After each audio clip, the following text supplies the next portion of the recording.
Judul, Mari Jatuh Cinta. Novel, Assalamualaikum Cinta. Penulis, Naya R. Episode 11. Amara masuk ke dalam apartemen ketika teman-temannya telah tertidur. Untuk malam ini, ia selamat dari berbagai pertanyaan yang pasti sudah berputar-putar di kepala teman-temannya itu. Namun, ketika pagi hari, setelah salat subuh, Lydia, Vega, Raisa dan Airin langsung mengerubungi Amara. Aku mau jujur, Amara menatap temannya satu persatu. Itu yang kami tunggu-tunggu. Lydia menjentikkan jarinya di depan Amara. Amara menarik napas dalam. Keempat teman-temannya menunggu dengan dada berdebar-debar. Sebenarnya, aku ingin hijrah. Amara menunduk. Ya, Tuhan, ternyata ia belum siap untuk mengungkapkan yang sebenarnya kepada teman-temannya. Ya, Tuhan, kirain apa tadi, ucap Vega dengan wajah keki. Keempat teman Amara langsung bangkit dan meninggalkan Amara dengan perasaan keki. Amara menghembuskan napasnya dengan kasar. Mengapa ia masih belum juga memiliki keberanian? Seperti biasa, pukul 6.30, mereka telah berkumpul di meja makan untuk sarapan. Pagi ini, Airin masak nasi goreng.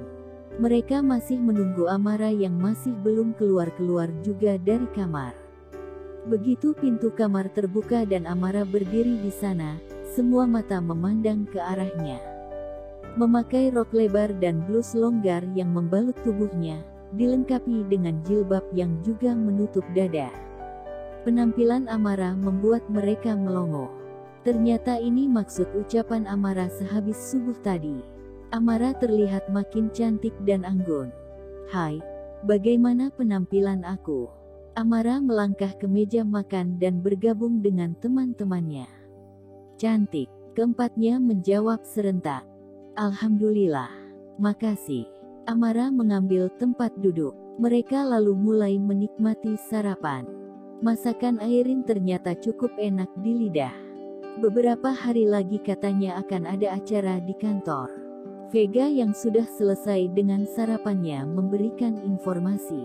Oh, ya, acara apa? Amara yang belum mendapatkan informasi apa-apa langsung tertarik mendengarnya. Katanya Andromeda Group mau ultah.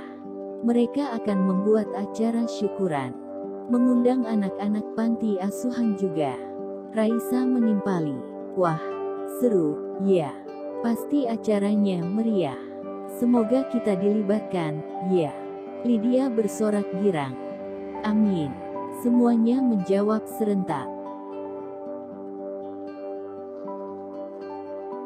Setelah membereskan piring dan gelas bekas sarapan, mereka pun turun ke bawah.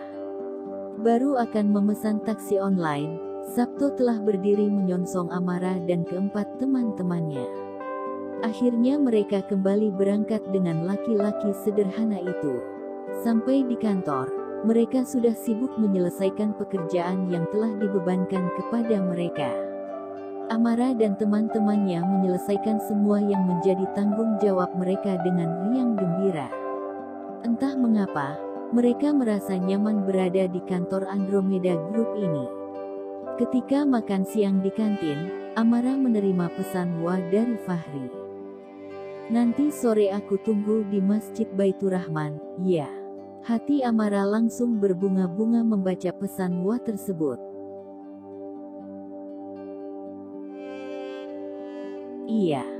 Tapi, kita nginap. Aku dapat voucher menginap di hotel dari salah seorang teman. Jantung Amara langsung berdetak kencang.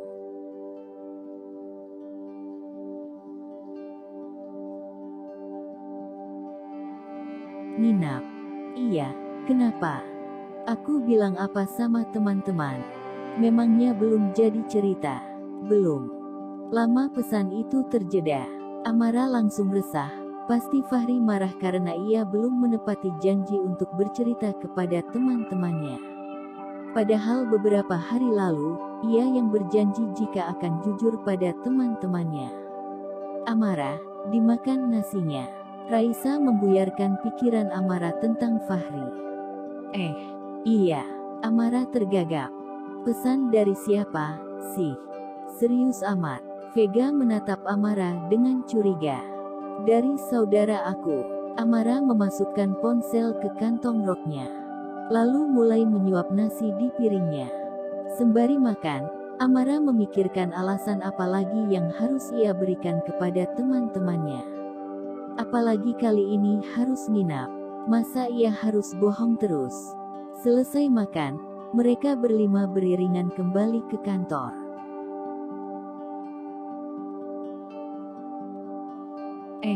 Nanti sore aku mau ke rumah tante aku, ya.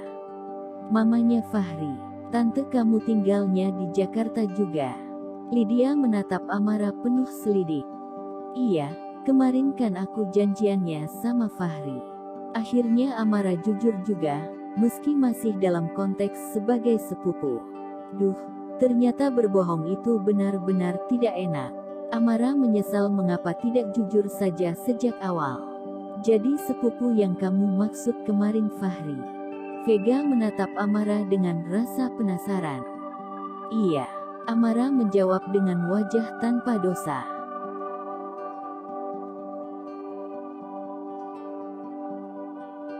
Ya, nggak ngajak-ngajak. Airin berucap dengan mimik wajah kecewa. Amara tersenyum. Kapan-kapan deh, aku ajak kalian semua. Benaran? Ya. Airin menatap Amara dengan horor. Insya Allah. Dih, udah kayak ustazah aja teman kita yang satu ini. Lydia mencibir. Amara tertawa. Amin. Aku aminkan aja ucapan kamu, ya, Lid. Serah lo, deh.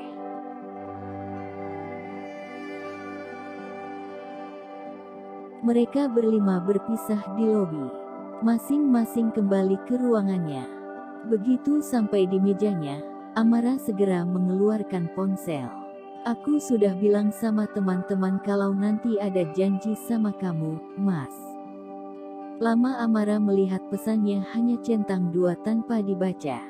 Tetapi, ketika Amara akan meletakkan ponselnya di meja, terdengar bunyi pesan masuk.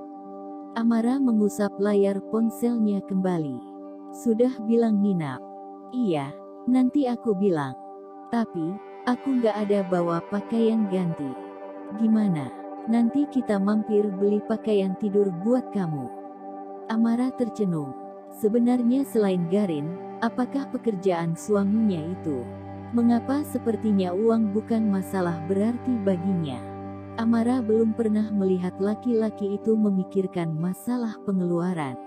Sepertinya dia begitu enteng membelanjakan duitnya. Hampir 2 bulan menikah, Amara memang belum banyak tahu tentang kehidupan suaminya itu.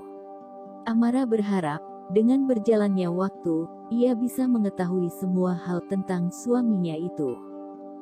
Menunggu waktu sore, Amara tiap sebentar melirik jam di pergelangan tangannya. 2 hari tidak bertemu, membuat ia resah menahan rindu.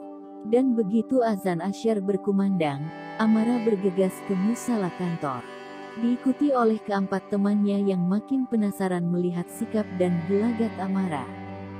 Dan begitu selesai salat, teman-temannya sudah pulang dengan taksi online. Amara segera memesan taksi untuk dirinya. Membayangkan akan bertemu dengan Fahri membuat dadanya berdebar tak menentu. Sepertinya ia telah dimabuk cinta. Entah karena apa. Tetapi, bukankah kadang cinta tidak butuh alasan untuk mekar dan bersemi? Sekian menit menunggu, taksi yang dipesannya datang.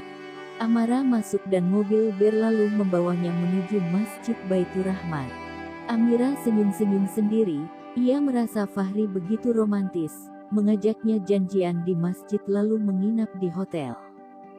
Amara tidak tahu, apakah Fahri benar-benar dapat voucher menginap atau bagaimana.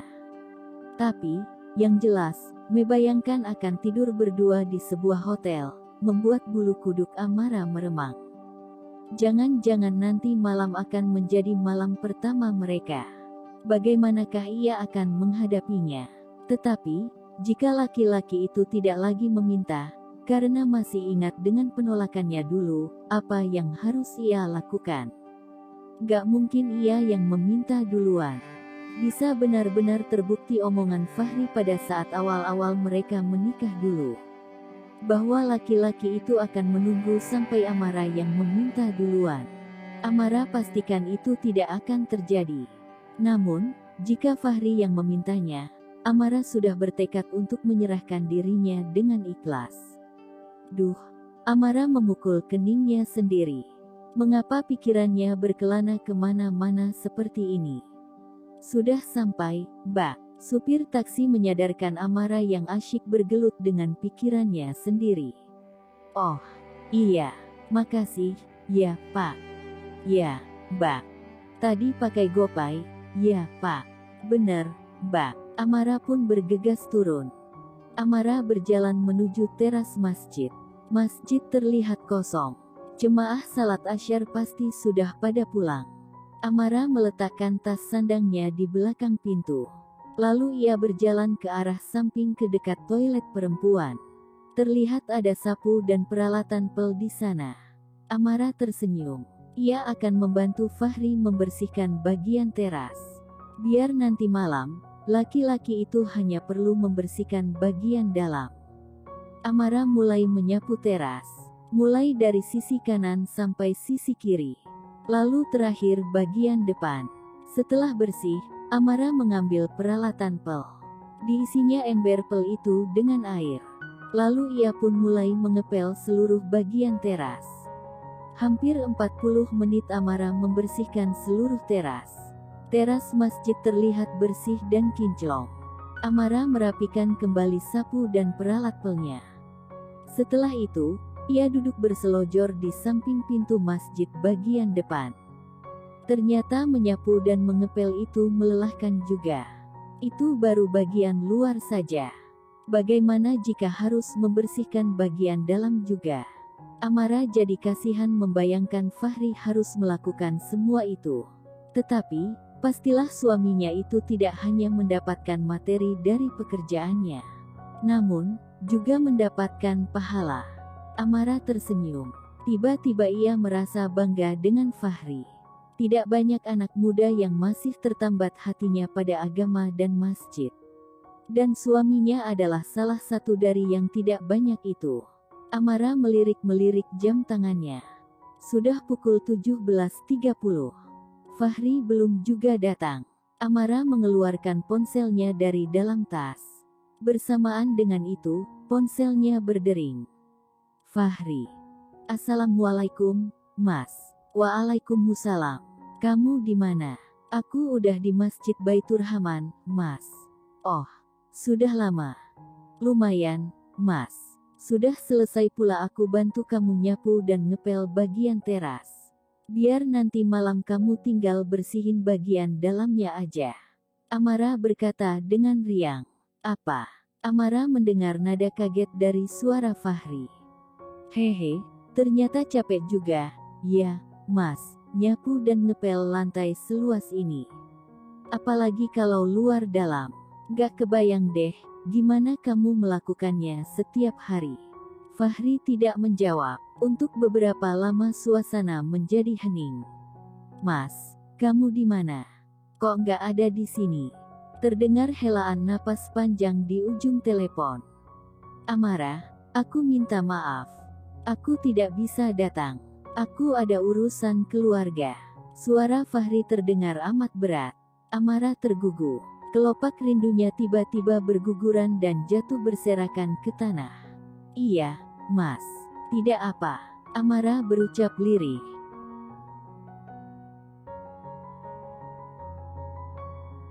Kamu marah? Ada kekhawatiran di nada suara Fahri.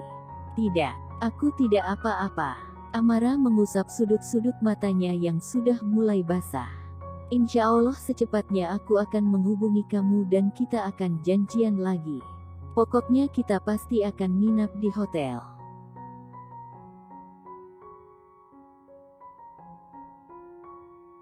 Tidak masalah, Mas. Tetapi, tidak bolehkah aku ikut bertemu keluarga kamu, Mas? Telepon kembali hening. Lama Fahri diam tidak menjawab. Amara menggigit bibirnya. Sejak menginjakkan kaki ke Jakarta, Amara sudah merasa heran, mengapa Fahri tidak pernah mengajaknya untuk menemui keluarganya. Amara, dengarkan aku.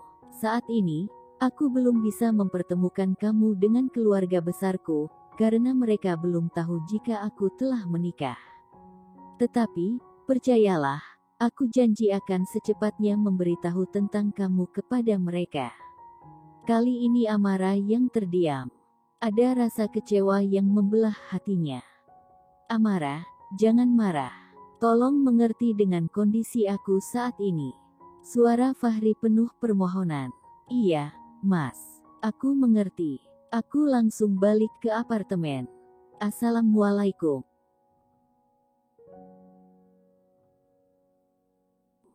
Amara menutup teleponnya. Air mata kini benar-benar telah membasahi pipinya. Mengapa rasanya begitu sakit? Ia telah menjadi bagian dari hidup Fahri, tetapi mengapa laki-laki itu tidak mau mengenalkan Amara kepada keluarganya? Bukankah dia pulang ke Jakarta karena papanya sakit? Tidakkah ini menjadi kesempatan bagi Amara untuk berkenalan dengan mereka? Ponsel Amara kembali berdering. Fahri kembali meneleponnya untuk yang ketiga kalinya. Tetapi, Amara mengabaikannya. Ia ingin segera pulang, tidur dan melupakan sejenak kesedihan hatinya. Ia baru saja merasa jatuh cinta. Namun, di saat yang bersamaan ia juga langsung patah hati. Amara lalu memesan taksi online untuk kembali pulang ke apartemen. Bersambung dulu ya, sahabat Arif Yohama. Jangan lupa like, komen dan subscribe channel ini. Matur nuwun, terima kasih, thank you. Gumawo.